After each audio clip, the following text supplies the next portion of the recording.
el miércoles pasado, en nuestro estudio del libro de Juan, surgió una pregunta. Y esta pregunta fue hecha en base a un texto bíblico. Y la pregunta era: ¿se puede perder la salvación? ¿Sí o no?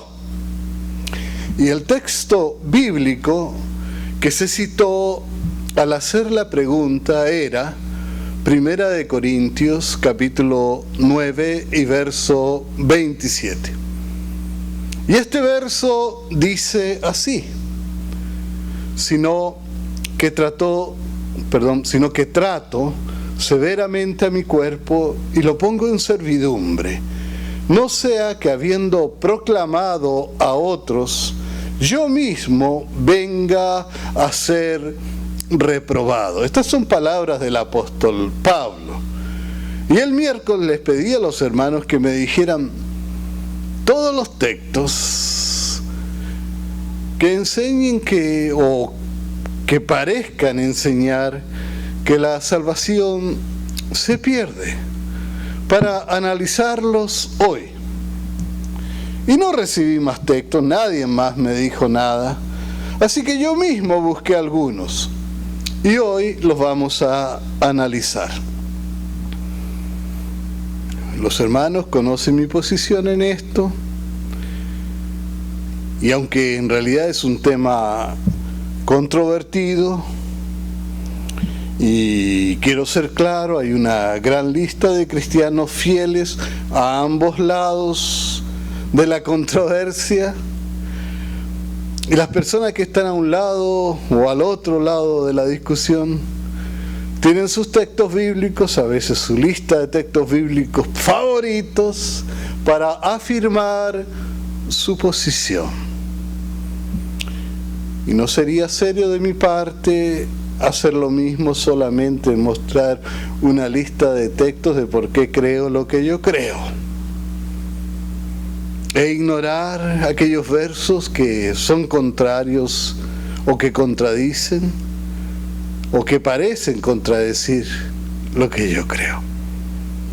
Y hoy veremos algunos de esos textos que se usan para decir que la salvación se pierde. Y para estudiar este tema le puse un nombre, y el nombre es ¿cómo conservar la salvación? Dije que además del texto que originó este tema, yo mismo presentaría otros. Y traje dos textos que se usan por aquellos que toman la posición de que la salvación se pierde. El primero está en Hebreos 2, del 1 al 3, y el segundo también está en Hebreos, en el capítulo 6, los versos 4 al 6. Y comenzaremos entonces analizando el texto de Primera de Corintios 9, 27, que fue el que originó este tema. Y este texto dice así: sino que golpeo mi cuerpo y lo pongo en servidumbre. Son palabras del apóstol Pablo. No sea que habiendo sido heraldo para otros, yo mismo venga a ser eliminado. Otras versiones en vez de eliminado usan reprobado. U otras palabras un poquito más suaves, pero usaremos eliminado, la más fuerte. Como hemos dicho en otras ocasiones, un texto sin un contexto es solo un pretexto. Por lo que para entender este texto, estas palabras del apóstol Pablo, tendremos que averiguar de qué cosa está hablando Pablo, cuál es el tema que él está tratando en este capítulo. Y la pregunta que haremos es: ¿de qué habla Pablo? Y comenzaremos, para entender bien lo que Pablo está diciendo, lo haremos leyendo los versos del 1 al 3. Y allí Pablo dice: no soy apóstol, no soy libre, no he visto a Jesús el Señor nuestro, no sois vosotros mi obra en el Señor. Si para otros no soy apóstol, para vosotros ciertamente lo soy, porque el sello de mi apostolado soy vosotros en el Señor. Contra los que me acusan, esta es mi defensa.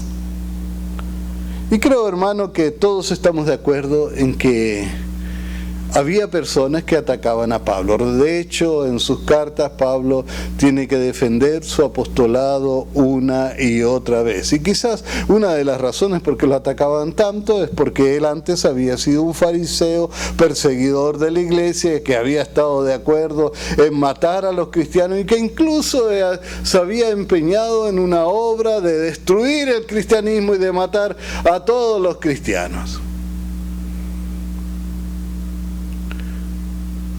Esa era una de las razones. Otra era que Pablo no había sido, al menos no se sabía que Pablo hubiese sido llamado directamente por Jesús, como los otros apóstoles cuando él había caminado acá en la tierra. Pablo sí había sido llamado por Jesús, aunque no todos lo habían visto, pero había sido llamado por Jesús. Después, por el Jesús resucitado, no por el Jesús, ¿no es cierto?, que había caminado con los apóstoles antes. De esa manera Pablo había llenado el vacío que había dejado Judas, había sido el último de los discípulos llamados por Jesús, pero algunos no querían reconocer ese llamado. Y entonces Pablo tenía que defenderse de aquellos que lo atacaban. Él amaba su apostolado, amaba su ministerio y él defendía a este.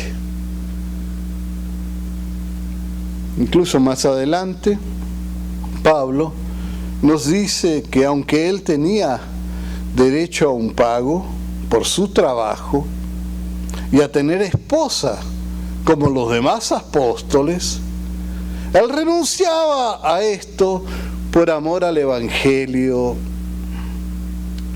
Y veremos esto que estoy hablando en los versos 5, en los versos 13 al 15. Él dice, no tenemos derecho, está hablando de él y de Bernabé, de traer con nosotros una hermana por mujer, como también los otros apóstoles y los hermanos del Señor y Cefas. Y los versos 13 al 15, él dice, ¿no sabéis que los que trabajan en las cosas sagradas comen del templo? Y que los que sirven al altar, del altar participan. Así también ordenó el Señor a los que anuncian el Evangelio que vivan del Evangelio. Pero yo de nada de esto me he aprovechado. Ni tampoco he escrito esto para que se haga así conmigo.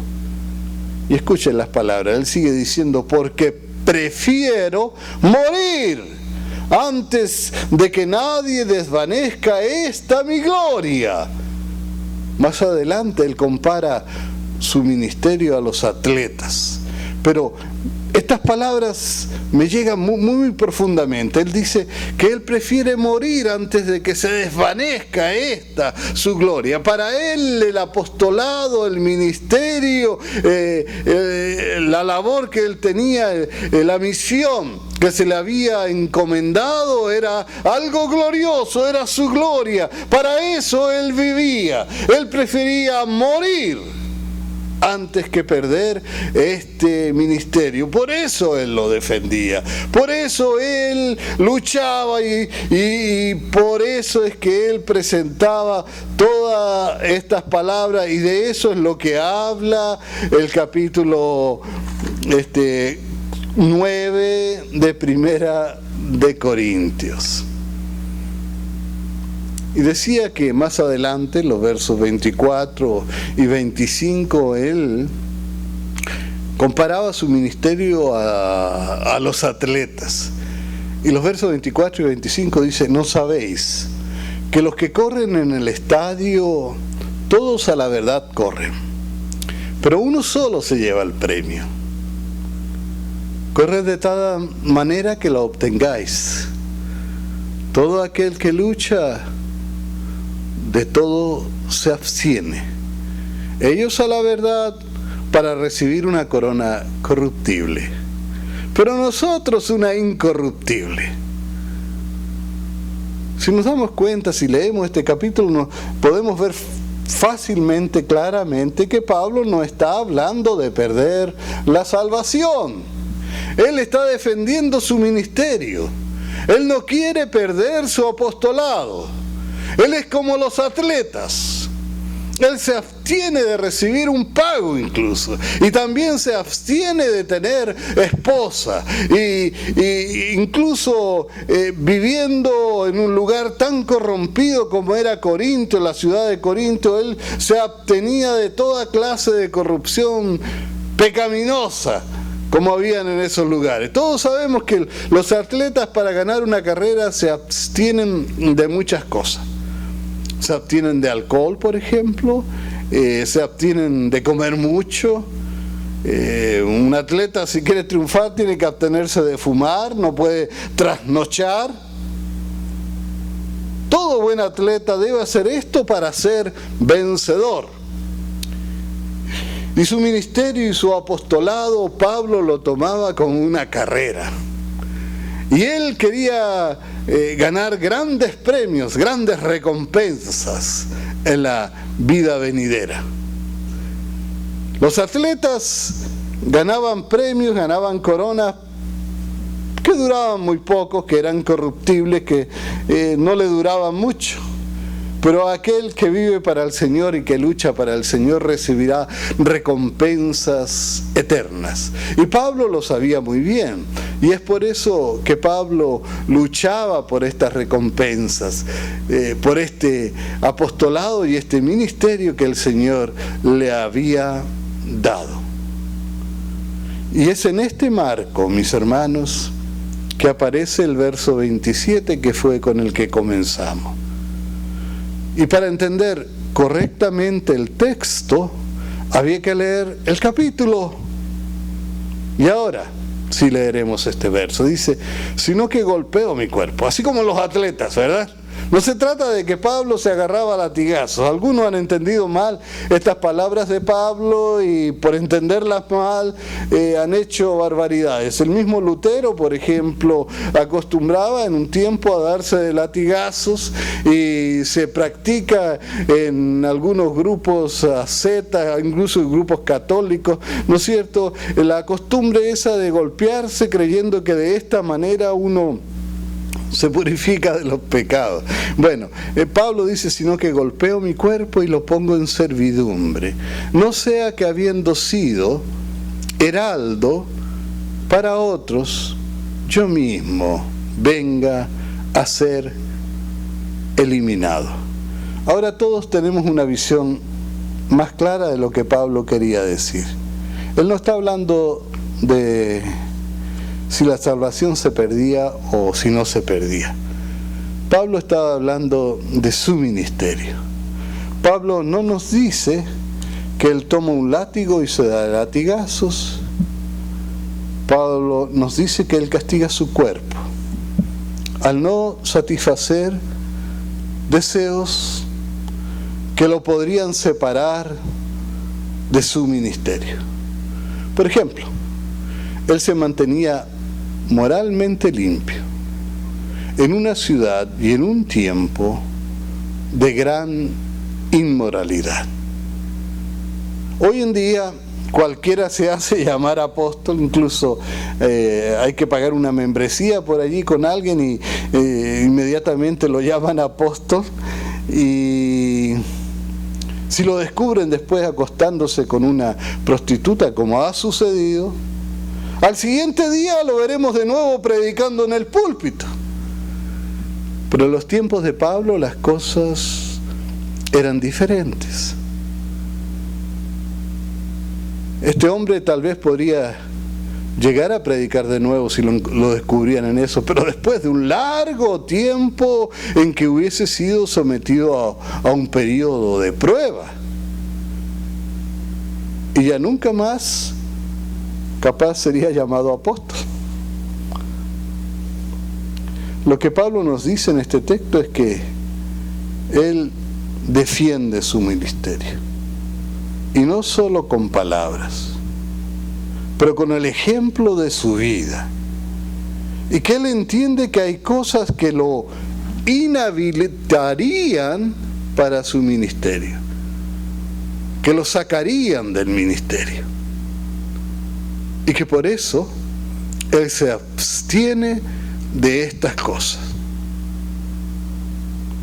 Otro texto que dijimos que íbamos a analizar es Hebreos capítulo 2, versos 1 al 3. Dice: por tanto es necesario que con más diligencia atendamos a las cosas que hemos oído, no sea que nos deslicemos, porque si la palabra dicha por medio de los ángeles fue firme, y toda transgresión y desobediencia recibió justa retribución, ¿cómo escaparemos nosotros si descuidamos una salvación tan grande, la cual, habiendo sido anunciada primeramente por el Señor, nos fue confirmada por los que oyeron? Muchos usan este texto para decir que la salvación se puede perder, pero el texto no dice eso en ninguna parte. El texto nunca habla del cielo, el texto nunca habla del infierno, ni tampoco habla de perder o de ganar la vida eterna. ¿Y de qué habla entonces? Primero vemos que el apóstol en el capítulo 1 y en los versos 5 al 14, él nos está hablando de la superioridad de Cristo en relación a los ángeles. Y nos enseña que los ángeles son espíritus ministradores o servidores. Y entonces en estos versos que leímos nos habla de que la palabra dicha por medio de los ángeles. Y sabemos que esta palabra específicamente está hablando del Antiguo Testamento, puesto que el Nuevo Testamento todavía no estaba escrito. Y sabemos que este Antiguo Testamento, contiene la ley de Dios, y que la ley nunca sirvió para la salvación, porque nunca nadie se salvó por obedecer la ley. Porque nadie se ha salvado jamás por obediencia, porque la salvación siempre ha sido solamente por fe. Pero la ley incluía justa retribución para aquellos que lo desobedecían. Por ejemplo, si tú lees Deuteronomio capítulo 28, encontrarás una larga lista de maldiciones para aquellos que desobedecían la ley de Dios. Y también la ley tenía castigos específicos, justa retribución para los desobedientes, que iban desde cárcel hasta morir apedreados. La salvación nunca dependió de obedecer o de desobedecer, pero sí se castigó la desobediencia con justa retribución. Decir que este texto habla de perder la salvación es decir que la salvación depende de las obras, no es por fe. Lo que Pablo les dice es: tengan cuidado, no se vayan a deslizar, no se descuiden. Y eso se lo dice a ustedes, hermanos, y me lo dice a mí. Cuiden esa salvación que el Señor les ha dado, tómenla con seriedad, no se deslicen porque serán castigados.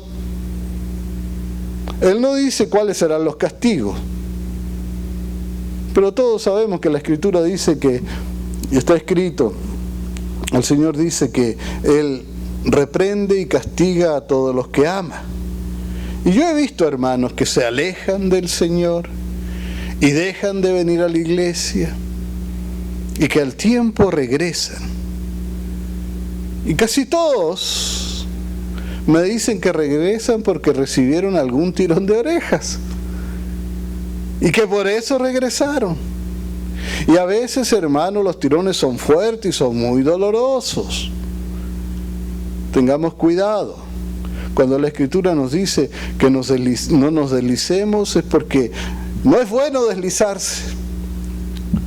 He conocido hermanos que a causa de deslizarse han contraído por allí alguna enfermedad. Conozco uno al menos, contrayó una enfermedad venérea y hermanos, no ha podido sanarse, lleva muchos años, la medicina no tiene remedio para esa enfermedad. Cuidado con deslizarse. Ten mucho cuidado, hermano, con deslizarte y con descuidar esa salvación tan grande que el Señor te ha dado. El pecado no es un juego. Nosotros no podemos jugar con el pecado. Cuando la Escritura nos habla de que tengamos cuidado con deslizarnos, es porque Dios, que nos ama, nos quiere proteger y advertir de los graves peligros a que nos sometemos cuando nos deslizamos y nos alejamos de la palabra del Señor. Recuerde, hermanito, que siempre cualquier pecado que uno comete tendrá justa retribución. Lo dice la Escritura. Y de eso es que está hablando el apóstol Pablo. El otro texto está en Hebreos 6, versos 4 al 6, donde dice: porque es imposible, y escuche bien las palabras, porque es imposible que los que una vez fueron iluminados y gustaron el don celestial y fueron hechos partícipes del Espíritu Santo, y asimismo también gustaron de la buena palabra de Dios y de los poderes del siglo venidero, y recayeron, sean otra vez renovados para arrepentimiento, crucificando de nuevo para sí mismos al Hijo de Dios y exponiéndoles a vituperio. Este es quizás el verso que más se usa para decir que la salvación se pierde. Pero usarlo de esta manera, hermanos, tiene un problema muy, muy serio. Todos los que conozco que enseñan que la salvación se pierde, también dicen que se puede volver a recuperar. Ellos dicen que si tú caes, tú puedes volver a salvarte. Que si cometiste un pecado, tú pides perdón y serás salvo de nuevo. Pero este texto no da permiso para pensar así. Si tú lo leyeras de esta manera, que allí dijera que no caigas, o sea, que peques, que no peques, porque si pecas, si caes, si te alejas del Señor, si pierdes la salvación, ya nunca más serás salvo. ¡Wow! Basta caer una sola vez, entonces, para perderse por la eternidad. En ese caso, ¿no sería recomendable predicarle el Evangelio a los niños? Tienen mucho tiempo de vida y van a caer. Y sería más práctico predicarle el Evangelio solamente a los que están por morirse. Y la verdad es que si leyéramos este texto de esta forma, no habría una sola persona salva. Basta alejarse del Evangelio, basta alejarse del Señor, basta pecar o basta perder la fe por un ratito y inmediatamente ya no nos podríamos salvar nunca más, porque allí dice, porque es imposible que los que una vez fueron iluminados y gustaron el don celestial y fueron hechos partícipes del Espíritu Santo y asimismo gustaron de la buena palabra de Dios y los poderes del siglo venidero y recayeron, sean otra vez renovados para arrepentimiento.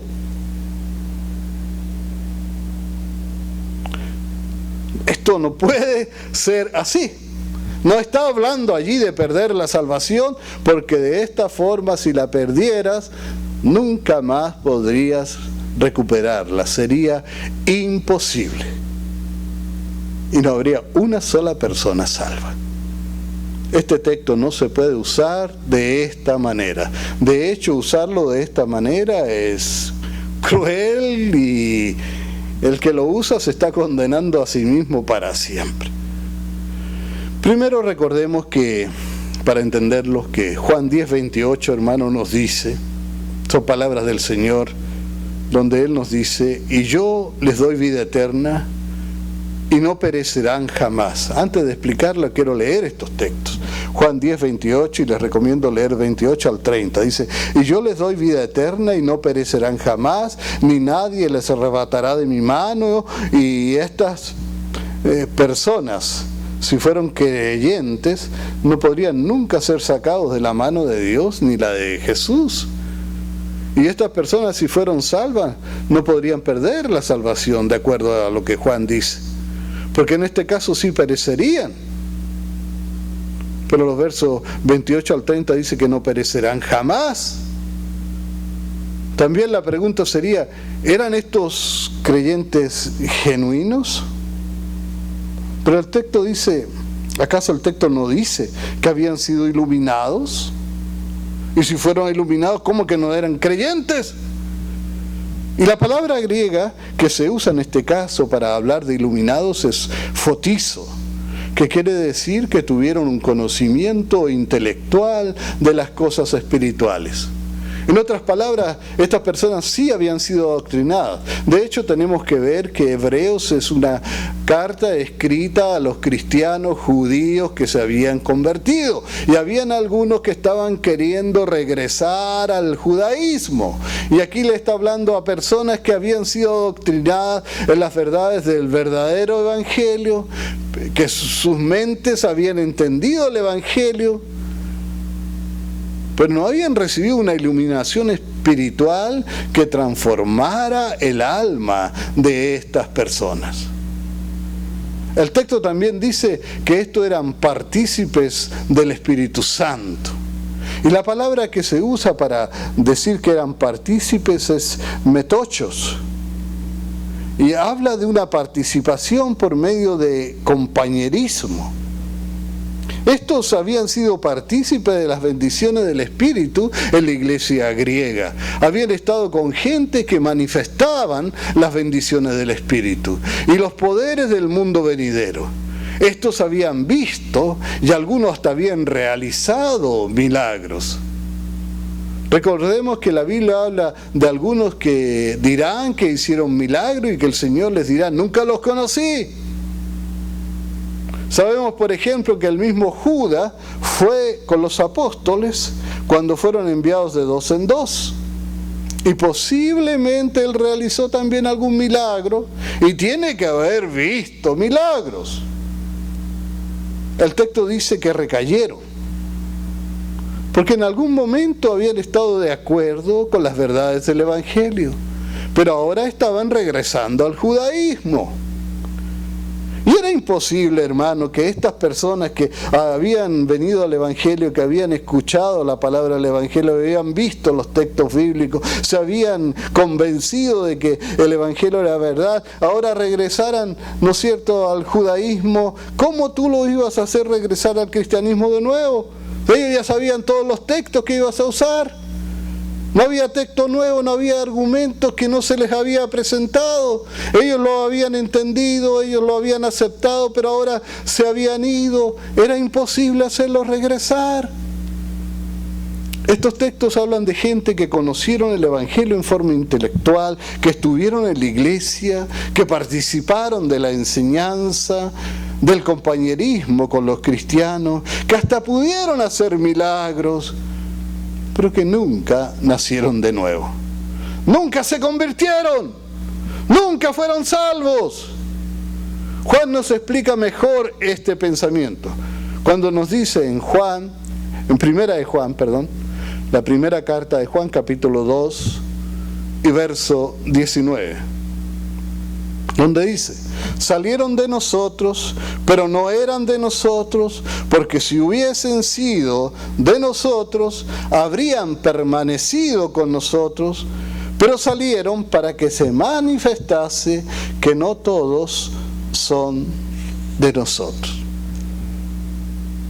Hasta ahora hemos analizado 3 textos que parecieran decir que la salvación se pierde. Y todavía no contestamos la pregunta que hice al comenzar. ¿Cómo se conserva la salvación? Bueno, en primer lugar quería decirles, hermanos, de que si alguien se fue del Evangelio, si alguien se alejó del Señor, no es que fue salvo y perdió la salvación, eso no fue así. Juan nos deja claro, ellos se fueron porque nunca fueron salvos. Ellos no están en la iglesia porque nunca pertenecieron a la iglesia. Ellos eran judíos que vinieron al cristianismo y se habían convencido, pero al final se alejaron de nuevo porque no habían sido convertidos, su corazón no había sido regenerado y ellos simplemente se fueron porque nunca habían sido salvos, nunca habían sido cristianos verdaderos. Algunos dicen que cuando hablamos de la salvación se pierde al pecar, y sabemos que todos somos pecadores, y que no nos esforzamos para pecar. A veces pecamos sin querer, o involuntariamente, o hasta sin darnos cuenta. Inconscientemente pecamos a veces. A veces pecamos de pensamiento, otras de sentimientos, otro de emoción, emocionalmente, hasta sin pensarlo pecamos. Y la verdad, hermanos, que si fuera así, que perdiéramos la salvación cada vez que pecamos, entonces la salvación se perdería a cada segundo. Sería cosa de un segundo nada más. Entre que pecas y pides perdón. No es que nosotros queramos pecar, aun cuando luchamos por no pecar, pecamos. Isaías dice que incluso nuestras justicias son como trapos de inmundicia. Alguno podría decir solo cuando se hacen pecados muy grandes que perdemos la salvación. Pero ¿cómo mides el pecado tú? ¿Cómo sabes qué pecado es demasiado grande? Otros dicen que me pierdo si pierdo mi fe. Entonces me pregunto, ¿qué tengo que hacer para conservar mi fe? Y he aprendido que para conservar mi fe, para tener fe, tengo que leer la Biblia, tengo que orar, tengo que ir a la iglesia.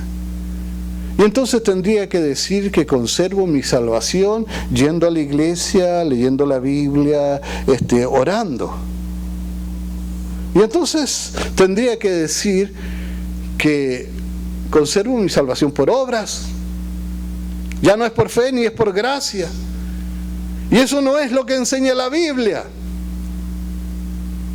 Si la salvación se perdiera al dejar de tener fe, Pedro estaba perdido cuando negó a Jesús, porque le tuvo miedo a una mujer, le faltó la fe. Y Elías estaba perdido cuando después de derrotar a 700 profetas de Baal, huyó de Jezabel, una mujer, porque tuvo miedo, le faltó fe. Si se hubiera muerto en ese momento se habría perdido si pensamos de esta forma. Y entonces la salvación dependería de nuestra fortaleza mental para tener fe en forma ininterrumpida. Esto no puede ser así, hermano. Hoy leímos textos que nos dicen que todo el que cree no perecerá jamás, y que nadie los arrebatará de la mano de Dios ni de las manos de Jesús. Y otro que decía que si alguien se separó del Señor y de la iglesia es porque nunca fue del Señor. Y este texto dice que si de verdad hubiesen sido del Señor, jamás se separarían del Señor. Así, exactamente. Porque dice, porque si hubiesen sido de nosotros, jamás se hubiesen ido. Hay muchos textos más sobre esta verdad, pero terminaremos leyendo solamente un último texto. La verdad, el tema de hoy era para contestar, ¿no es cierto?, a esos textos difíciles, pero quisiera que leyéramos Romanos 8, del 35 al 39. Y ahí nos dice, ¿quién nos separará del amor de Cristo? Tribulación, o angustia, o persecución, o hambre, o desnudez, o peligro, o espada, como está escrito. Por causa de ti somos muertos todo el tiempo, somos contados como ovejas del matadero. Antes, en todas estas cosas somos más que vencedores por medio de aquel que nos amó. Por lo cual estoy seguro que ni la muerte, ni la vida, ni ángeles, ni principados, ni potestades, ni lo presente, ni lo porvenir, ni lo alto, ni lo profundo, ni ninguna otra cosa creada nos podrá separar del amor de Dios que es en Cristo Jesús, Señor nuestro. Amén. Antes leíamos ese texto de Juan que dice que nada nos puede separar de la mano de Dios. Y yo me acuerdo, hermano, haber caminado alguna vez a la orilla de un río torrentoso con una especie de barranco, habían piedras abajo, yo iba caminando con un niño por un sendero angostito y a ese niño que era mi sobrino yo no le solté la mano de ninguna forma, aunque él lloraba porque a él le gustaba correr, saltar, subirse a los árboles, pero si yo lo soltaba se iba a caer. De la misma forma el Señor, sabiendo que si nos suelta nosotros nos vamos a ir al barranco y nos podríamos perder, Él jamás nos soltará de la mano y nada, ni nadie, ni lo creado, ni lo que falta por crearse, nos podrá jamás separar de la mano del Señor. Pablo, mis hermanos, no era un fantoche espiritual. Él no está diciendo, a mí nadie me va a separar de la mano del Señor porque yo estoy firme. Él no estaba tomando la misma posición de Pedro cuando dijo, nunca te negaré. Pablo sabía que era pecador. Él dice que era el primero de los pecadores. Eso es lo que él dice. Él había escrito, el que cree estar firme, mire que no caiga. Él decía que el bien que quería hacer no lo hacía. Pero este mismo Pablo sabía que era vencedor. Sobre el hambre, el frío, la persecución, él sabía que nada ni nadie lo podrían separar jamás del amor de Dios, porque esto no dependía de su fuerza, mis hermanos. Él sabía todo esto, porque su perseverancia y su salvación dependieron siempre del Señor. Él era vencedor. Y lo era no por sus propias fuerzas. Él era vencedor solo porque estaba en las manos del amor de Dios. Y nada ni nadie lo podría jamás separar de tan poderosas manos. Y hermanos cristianos que me escuchan, que han nacido de nuevo, que han recibido arrepentimiento, que han sido perdonados, que ahora caminan en el camino del Señor, que son cristianos verdaderos, tengo una buena nueva que decirles. Aquel Señor que os ha convertido, el mismo Dios que los trajo a salvación, el mismo Señor que les dio un nuevo corazón, el mismo Señor que les dio el nuevo nacimiento, es el que los mantendrá firmemente tomados de su mano y nada ni nadie los podrá separar ni de la mano de Dios ni del amor de Dios, y entonces nada también podrá separarlos de la preciosa salvación que el Señor les ha dado. Dios los bendiga, es mi deseo y oración.